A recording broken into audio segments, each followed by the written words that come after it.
نحمده ونصلي على رسوله الكريم اما بعد فقد قال الله تبارك وتعالى كما ورد في سورة البقرة اعوذ بالله من الشيطان الرجيم بسم الله الرحمن الرحيم بلى من اسلم وجهه لله وهو محسن فله اجره عند ربه ولا خوف عليهم ولا هم يحزنون وقال عز وجل كما ورد في سورة النساء ومن أحسن دينا ممن أسلم وجهه لله وهو محسن واتبع ملة إبراهيم حنيفا صدق الله العظيم رب اشرح لي صدري ويسر لي أمري واحلل عقدة من لساني يفقهوا قولي اللهم ربنا ألهمنا رشدنا وأعذنا من شرور أنفسنا اللهم أرنا الحق حقا وارزقنا اتباعه وأرنا الباطل باطلا وارزقنا اجتنابه آمین یا رب العالمین۔ اربعین نووی کے درس کے ضمن میں آج دو چھوٹی چھوٹی حدیثیں ہمیں پڑھنی ہیں۔ یہ 17ویں اور 18ویں حدیثیں ہیں اربعین نووی کی، اور ان کا شمار بھی ہونا چاہیے جوامع الکلم میں، جو میں نے آپ سے عرض کیا کہ حضور صلی اللہ علیہ وسلم نے خود یہ فرمایا ہے اوتیت جوامع الکلم، مجھے اللہ تعالیٰ کی طرف سے نہایت جامع کلمات عطا ہوئے، یعنی مختصر ترین الفاظ میں اور معانی کا اور ہدایت کا گویا کہ سمندر جو ہے وہ پنہا ہو۔ یہ خاصیت ہے حضور صلی اللہ علیہ وسلم کے اپنے کلام کی۔ ظاہر بات ہے کہ کلام سب سے اعلیٰ احسن الحدیث کتاب اللہ، اور اس کے بعد کلام محمد الرسول اللہ صلی اللہ علیہ وسلم کا۔ تو میں نے اسی کے حوالے سے دو آیات آپ کے سامنے پڑھی ہے، اس لیے کہ جو حدیث ہے نمبر 17 عن ابی یعلیٰ شداد بن اوس رضی اللہ عنہ عن رسول اللہ صلی اللہ علیہ وسلم قال ان اللہ كتب الاحسان على كل شيء فاذا قتلتم فاحسنوا القتلة وإذا ذبحتم فأحسنوا الذبحة وَلْيُحِدَّ أَحَدُكُمْ شَفْرَتَهُ وَلْيُرِحْ ذَبِيحَتَهُ رواہ مسلم رحمہ اللہ۔ یہاں احسان کا لفظ آ رہا ہے، اسی مناسبت سے میں نے وہ احادیث آپ کو سنائی جو حدیث جبرائیل کے ضمن میں پہلے سنا چکا ہوں، کہ احسان کا عام طور پر جو ہمارے ذہن میں مفہوم آتا ہے وہ کسی کے ساتھ کوئی اچھا برتاؤ کرنا، کسی پر احسان کرنا۔ اردو میں یہ لفظ صرف اسی معنی میں مستعمل ہے، عربی میں وہ معنی بھی ہیں اس میں، لیکن یہ کہ زیادہ تر قرآن مجید میں جو لفظ آیا ہے بطور ایک اصطلاح کے، اس کے معنی ہے انتہائی خوبصورتی کے ساتھ کسی کام کو کرنا۔ چنانچہ احسان اسلام، اسلام جو ہے آپ کا وہ بہت خوبصورت ہو جائے، دل فریب ہو، اس میں خوبیاں ہوں، اس کے اندر ایک روشنی پائی جائے، تو یہ گویا کہ اسلام کا احسان ہو۔ اب اس حدیث میں ہم دیکھ رہے ہیں کہ حضور فرماتے ہیں اللہ تعالیٰ نے واجب کر دیا ہے ہر شے میں احسان کو، یعنی جو کام بھی کرو دل لگا کر کرو، خوبصورت سے خوبصورت انداز میں اس کو کرو، اچھے سے اچھے پہلو پہ کرو، بہتر سے بہتر نتائج حاصل کرو۔ یہ نہیں ہے کہ نیم دلی کے ساتھ کوئی کام کر رہے ہیں، جو کام بھی ہے دنیا کا بھی کام ہو اس کے اندر بھی دل لگاؤ، حلال ذریعے سے کمانا ہے دل لگا کے کماؤ، اس میں کوئی حرج نہیں ہے۔ بلکہ وہاں تو فرمایا گیا ہے کہ اللہ تعالیٰ نے التاجر الصدوق الامین مع النبیین والشہداء والصالحین، یہ ایک ایسا تاجر جو سچا ہو اور امین ہو، اس کا تو انبیاء اور صدیقین اور شہداء کے ساتھ اس کا معاملہ ہوگا۔ تو اس اعتبار سے دنیا کا کام جو ہے، اس لیے کہ یہ تقسیم جو ہے دنیا اور دین کی، یہ ایک سطح پر آ کر ختم ہو جاتی ہے، دنیا اور دین ایک ہو جاتی ہے۔ جب آپ ساری دنیا کا کام بھی دین کے طریقے پر کر رہے ہو اور آپ کا اصل مقصود و مطلوب آخرت ہو، تو پھر وہ دنیا جو ہے وہ دنیا نہیں رہتی، وہ عین دین بن جاتا ہے، وہ عین عبادت ہے۔ چاہے وہ آپ اس کے حلال کی کوشش کر رہے ہیں تو وہ بھی عبادت ہے، اس پر بھی اس کے لیے اجر ہے، ثواب ہے، اس لیے کہ اس نے جائز طریقے سے خود اپنے بھی نفس کا ایک حق ادا کیا ہے، اور یہ فرمایا گیا وَإِنَّ لِنَفْسِكَ عَلَيْكَ حَقًّا، یقیناً تمہارے نفس کا بھی تم پر حق ہے، ادا کرو۔ جو بھی تمہارے جسم و جان کے تقاضے ہیں ان کو بھی جائز طریقے سے پورا کرو گے تو وہ عین عبادت بن جائیں گے، اس پر ثواب ملے گا۔ اس پر صحابہ نے حیرت کے ساتھ پوچھا تھا، حضور کیا ہم بستری کرتے ہیں تو اپنے نفس کی جو ایک خواہش کو پورا کرنے کے لیے؟ فرمایا کہ اگر یہی کام کسی غلط طریقے پر کرتے تو تمہیں سزا ملتی کہ نہ ملتی؟ عرض کیا جی وہ تو بات ہے، تو پھر اگر یہ صحیح طریقے سے جائز طریقے سے کر رہے ہو اس پر تمہیں اجر ملے گا۔ تو ان اللہ کتب الاحسان علی کل شیء، اسی لیے میں نے آپ سے عرض کیا تھا کہ یہ جو 3 بنیادی اصطلاحات حدیث جبرائیل میں آئی تھی، اسلام، ایمان، احسان، وہ ایک اعتبار سے تو نیچے سے اوپر کا درجہ ہے۔ اسلام سے اوپر درجہ ہے ایمان کا، ایمان سے اوپر ہے احسان کا۔ ایک اعتبار سے وہ اوپر سے نیچے جا رہا ہے۔ اسلام میں ایمان صرف ابھی اقرار باللسان تک ہے، ایمان میں وہ گہرا ہو کر نیچے جا کر قلب کی گہرائیوں میں اتر جاتا ہے، اور احسان میں وہ اور اتنا گہرا ہوتا ہے کہ جس کا تم تصور نہیں کر سکتے۔ اس لیے کہ میں نے آپ کو وہ جو پنجابی صوفی شاعر کا قول ہے وہ سنایا تھا کہ دل دریا سمندر اور ڈونگے کون دلا دیا جانے ہو۔ یہ دل جو ہے، یہ چھوٹا سا جو ایک مضغہ نظر آ رہا ہے، یہ تو ہے جسمانی دل۔ روحانی دل جو حقیقت میں روح کا جو ہے مسکن ہے، اس کا تو آپ اندازہ نہیں کر سکتے، اس لیے کہ اس دل میں اللہ آتا ہے۔ یہ حدیث قدسی ہے، حضور فرماتے ہیں کہ اللہ تعالیٰ فرماتا ہے، ارشاد فرماتا ہے لم یسعنی ارضی ولا سمائی ولکن یسعنی قلب عبد المومن، میں نہ اپنی زمین میں سما سکتا ہوں نہ اپنے آسمان میں، لیکن میں اپنے بندہ مومن کے دل میں سما جاتا ہوں۔ اس دل کا چونکہ گہرا تعلق ذات باری تعالیٰ کے ساتھ ہے، لہذا اس کی گہرائی کا ہم کو اندازہ کر ہی نہیں سکتے۔ اسی اعتبار سے ایمان اور نیچے اور نیچے اور نیچے ہو کر جب اس انتہا کو پہنچ جائے کہ ایمان بالغیب بالکل اتنا ہو جائے جتنا کہ کسی شے کو اپنی آنکھوں سے دیکھنے سے جو ایمان یقین پیدا ہوتا ہے، وہ احسان ہے۔ اب اس میں باقی بات وہی رہے گی، وہی نماز ہے، اسے ایک عام مسلمان پڑھ رہا ہے جیسے بھی ہے، اس نے جو رکوع و سجود بھی کیا ہے تو اس میں بھی پورا اس کا حق ادا نہیں کیا ہے، لیکن 12 رکوع کیا ہے، کھڑا ہوا ہے، سجدہ کیا ہے،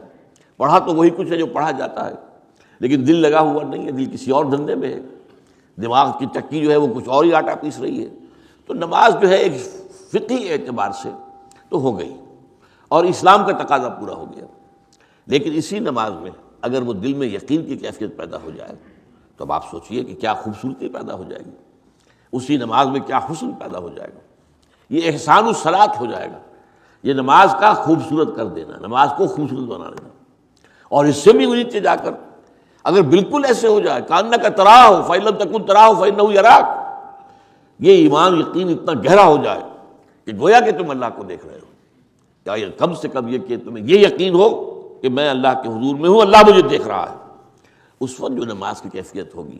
یہ نماز کی کیفیت وہ ہوگی جو حدیث میں آیا ہے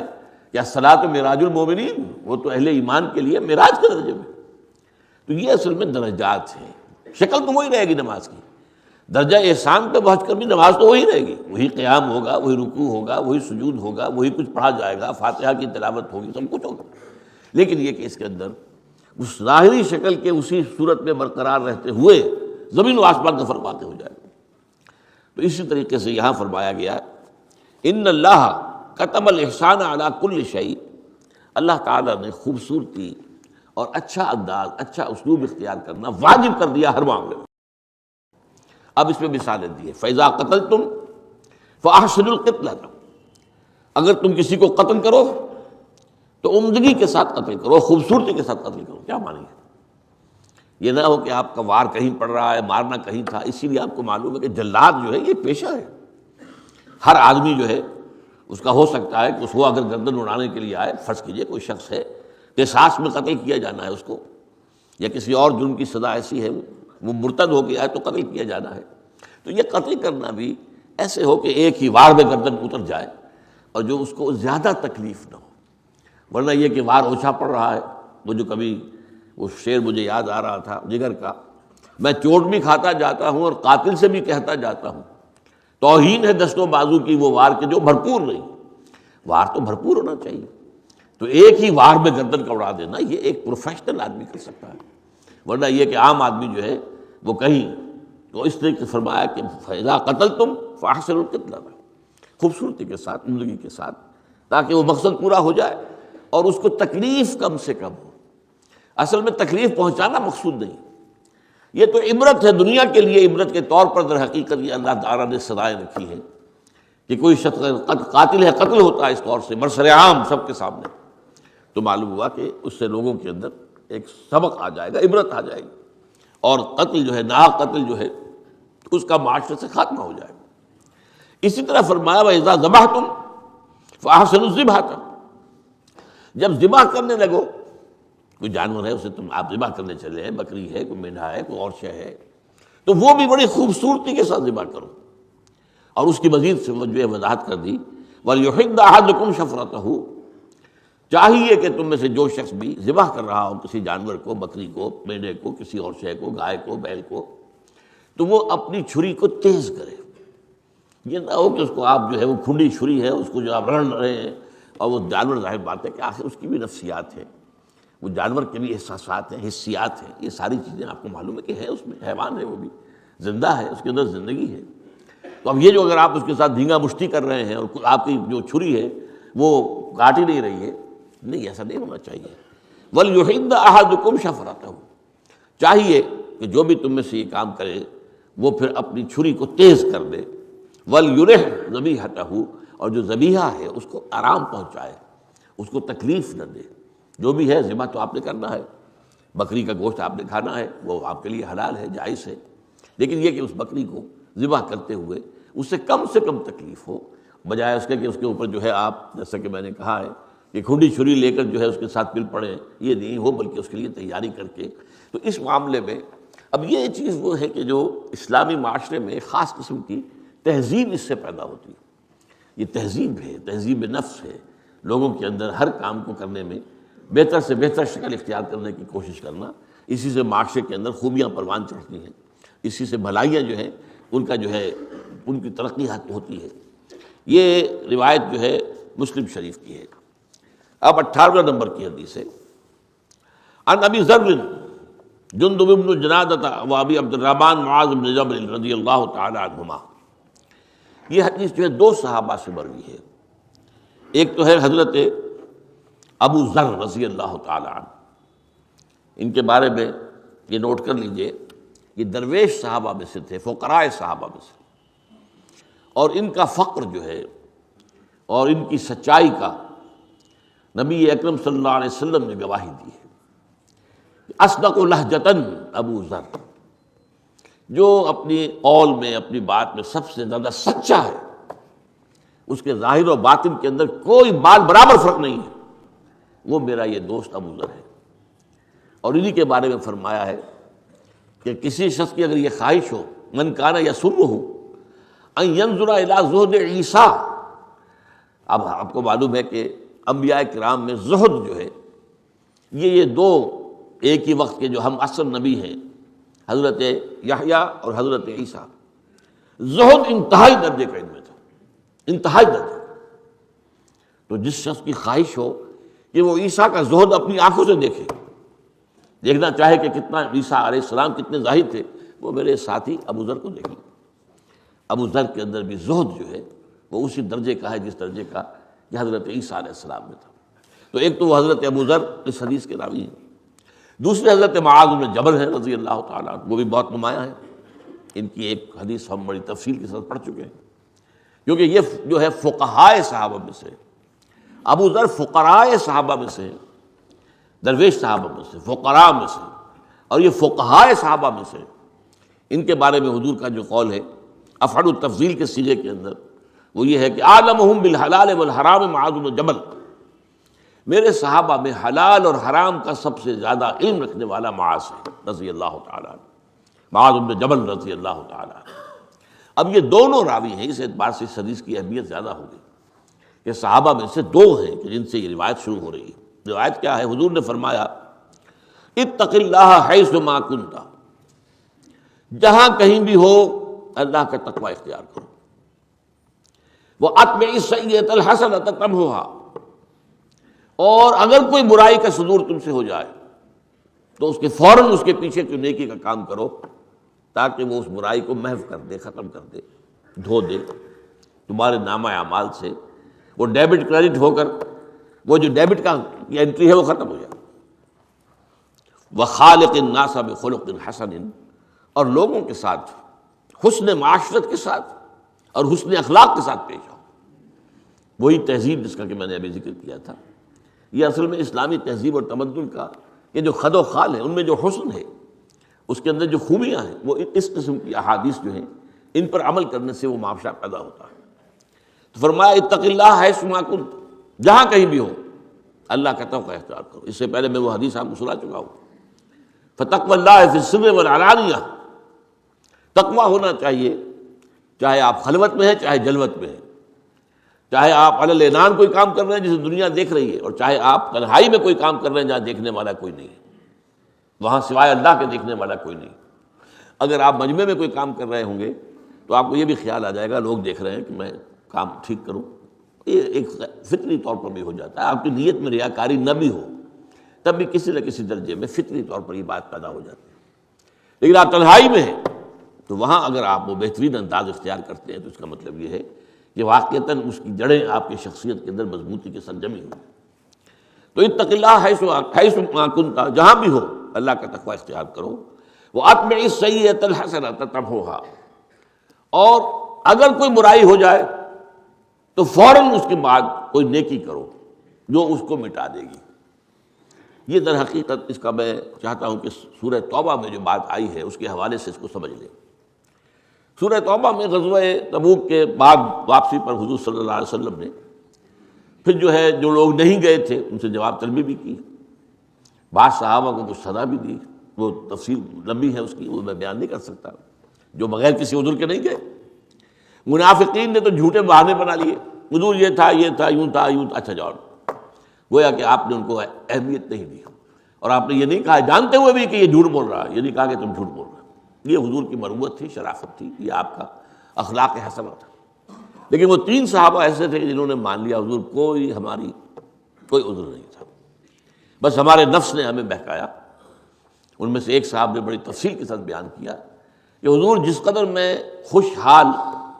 اور مالدار اس وقت تھا اتنا پہلے کبھی نہیں تھا، یعنی میں یہ نہیں کہہ سکتا میرے پاس زیادہ راہ نہیں تھا، میرے پاس سواری نہیں تھی، نہیں، میرے پاس یہ عذر نہیں۔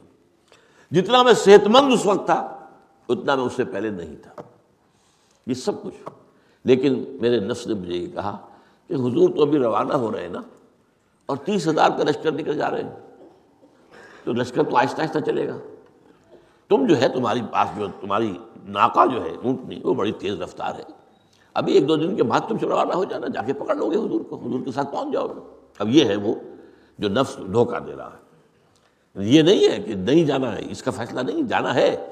لیکن ذرا یہ گھر کا آرام اور آسائش ابھی 1-2 دن 2 دن 3 دن اور دیکھ لو، ابھی وقت لگے گا حضور کو، تم جا کے تنہا تیزی کے ساتھ سفر کرتے ہوئے جا کے ان کے ساتھ شامل ہو جانا۔ اگلے دن پھر یہی، اگلے دن پھر یہی،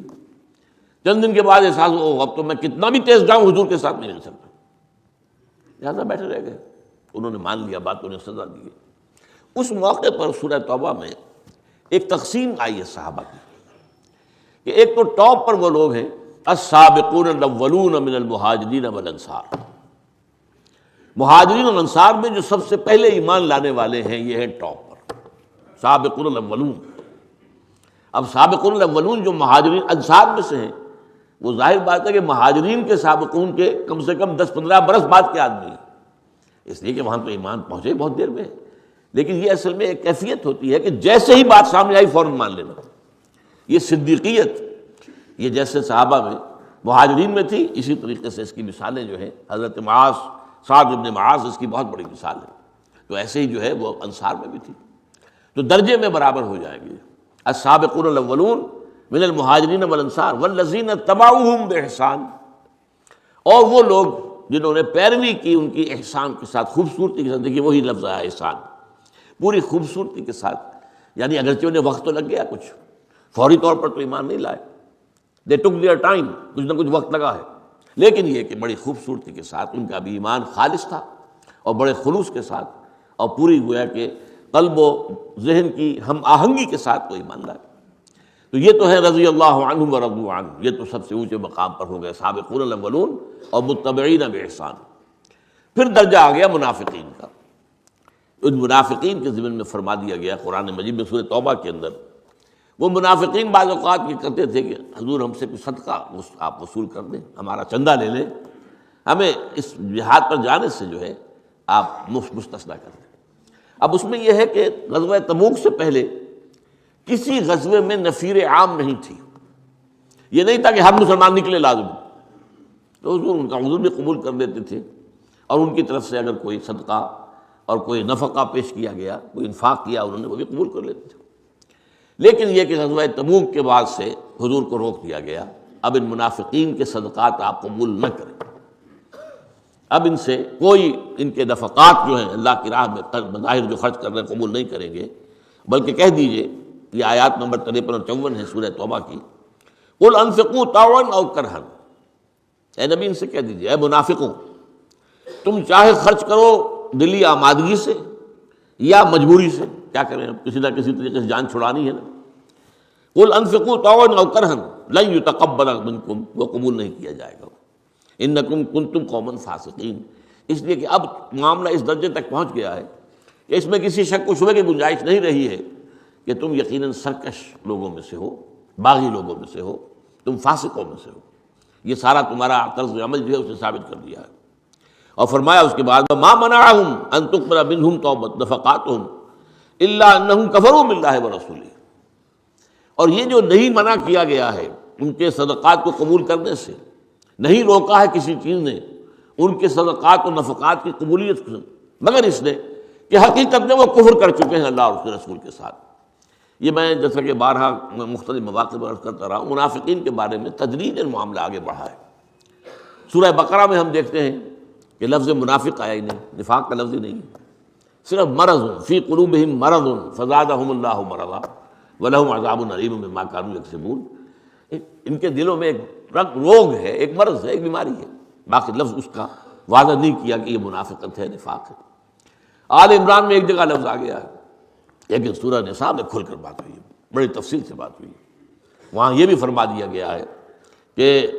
ان لوگوں کا جو ہے اللہ تعالیٰ کے ہاں کوئی عمل قبول نہیں ہے. یہ نماز پڑھنے کے لیے بھی کھڑے ہوتے ہیں تو کسالہ، اور ان لوگوں کا معاملہ یہ ہے کہ اب ان کے لیے گویا کہ اللہ تعالیٰ کی طرف سے دروازہ جو ہے اگرچہ توبہ کا بالکل بند نہیں کیا گیا، لیکن بتا دیا گیا کہ اب معاملہ سخت ہو جائے گا. یہ سورہ توبہ میں آ کر کہہ دیا گیا کہ اب دروازہ بند ہے، اب ان کے لیے توبہ کا دروازہ بند ہو گیا، اور استغفار نبی بھی نہیں کر سکتے ان کے لیے. استغفر لہم او لا تستغفر لہم نہیں یغفر اللہ لہم، اے نبی آپ ان کے لیے استغفار کریں یا نہ کریں اللہ ہرگز معاف نہیں کرے گا. اللہ تعالیٰ کی طرف سے یہ روک دیا گیا. سورہ منافقون میں بھی یہی آیت آئی ہے. اس حوالے سے یہاں معاملہ ہے سورہ توبہ کا.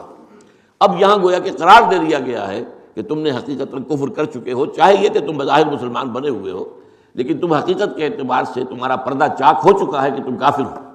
لہذا تم سے کوئی صدقات اور نفقات قبول نہیں ہوں گے. لیکن اس کے درمیان میں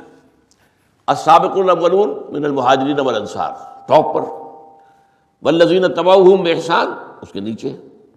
پھر منافقین. لیکن منافقین اور ان کے درمیان تابعین جو ہیں ان کے درمیان وتبعوہم بإحسان ایک درجہ ہے. وہ لوگ ہیں کہ جنہیں ہم کہہ سکتے ہیں کہ ضعیف الایمان. یہ ضعف ایمان مستقل بھی ہو سکتا ہے اور ضعف ایمان عارضی بھی ہو سکتا ہے. کسی وقت آپ کے ایمان کے اندر ضعف پیدا ہو جائے،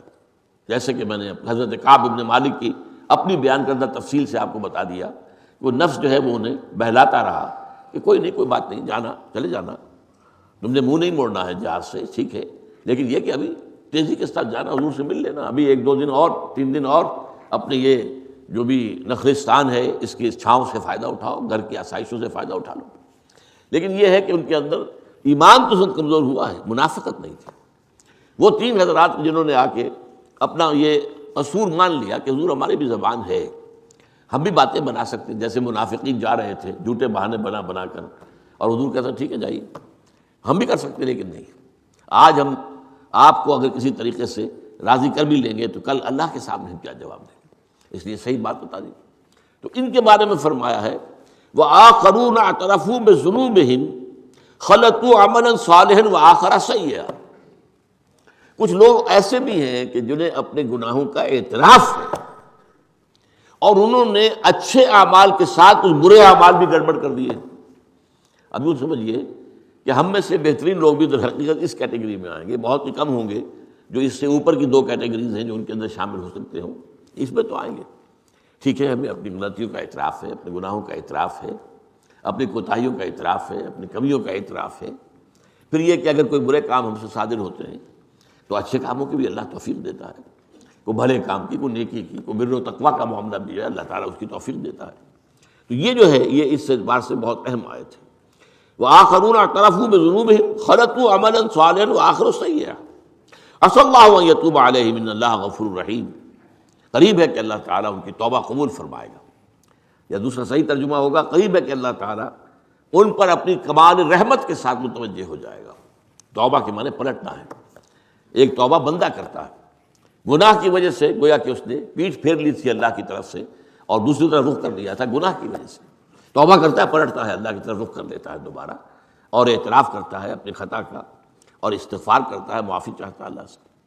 اللہ تعالیٰ نے بھی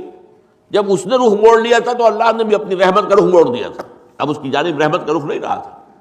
جب بندہ جو آیا ہے اس نے پھر اپنی توجہ اللہ کی طرف کی ہے، اللہ تعالیٰ بھی اپنی رحمت کے ساتھ اس کی طرف متوجہ ہو جاتا ہے۔ تو تابہ یا توبو یہ دو طرفہ ہے، بندے کے لیے بھی تواب کا لفظ ہے۔ کل بنی آدم خطاؤون وخیر الخطائین التوابون، تمام بنو آدم جو ہیں انتہائی خطا کار ہیں، غلطیاں ہوتی کس سے نہیں ہوتی۔ الانسان مرکب من النسیان والخطا، بھول چوک اور خطا، اور یہ سب سے انسان جو ہے، انسان کے اندر تو یہ دونوں چیزیں جو ہیں یہ لازمی اجزاء کے طور پر اس کی سرشت کے اندر موجود ہیں۔ تو خطاؤون تو سب ہیں، وخیر الخطائین التوابون، تو تواب بندے بھی ہیں، اور اللہ تعالیٰ کے لیے لفظ آتا ہے هو التواب الرحیم، وہ بہت تواب ہے، بہت رحم فرمانے والا ہے۔ خذ من اموالہم صدقۃ تطہرہم وتزکیہم بہا، اے نبی ان کے اموال میں سے صدقہ قبول کر لیجیے۔ منافقین کا صدقہ قبول نہیں ہو رہا، فرما دیا گیا کہ اب ان کی طرف سے کوئی صدقہ، کوئی انفاق، کوئی چندہ، کوئی بھی آئے قبول نہ کیجیے، رد کر دیجیے، اس لیے کہ اب طے ہو چکا ہے کہ وہ اصل میں چاہے اوپر انہوں نے ونیئر ابھی لگا ہوا ہے، اسلام کا ایک دعویٰ ہے، لیکن حقیقت کے اعتبار سے وہ کفر میں داخل ہو چکے ہیں، یہ ثابت ہو چکا ہے۔ لیکن یہ جو اہل ایمان ہے، وآخرون اعترفوا بذنوبہم خلطوا عملا صالحا وآخر سیئا، انہوں نے گڑبڑ کر لیا ہے، ملا دیے ہیں، اچھے کام بھی کرتے ہیں کچھ برے بھی۔ عسى اللہ ان یتوب علیہم ان اللہ غفور رحیم، قریب ہے کہ اللہ تعالیٰ ان پر اپنی رحمت کے ساتھ متوجہ ہو جائے، اس لیے کہ اللہ تعالیٰ غفور الرحیم ہے۔ خذ من اموالہم صدقۃ تطہرہم وتزکیہم بہا، ان کے اموال میں سے صدقہ قبول کر لیجیے، یہ ان کے ایمان کی علامت ہے۔ یہ جو صدقہ دے رہے ہیں کیونکہ منافق نہیں ہے، یہ خلوص دل کے ساتھ دے رہے ہیں، آپ قبول کر لیجئے۔ تطہرہم وتزکیہم بہا، اس صدقے کے ذریعے سے آپ ان کو پاک کر دیں گے،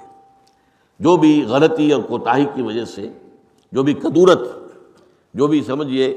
کہ کوئی سیاہی آ گئی تھی، دل پر کوئی داغ لگ گیا تھا، تو وہ پاک ہو جائے گا، دھل جائے گا، صاف ہو جائے گا۔ تطہرہم وتزکیہم بہا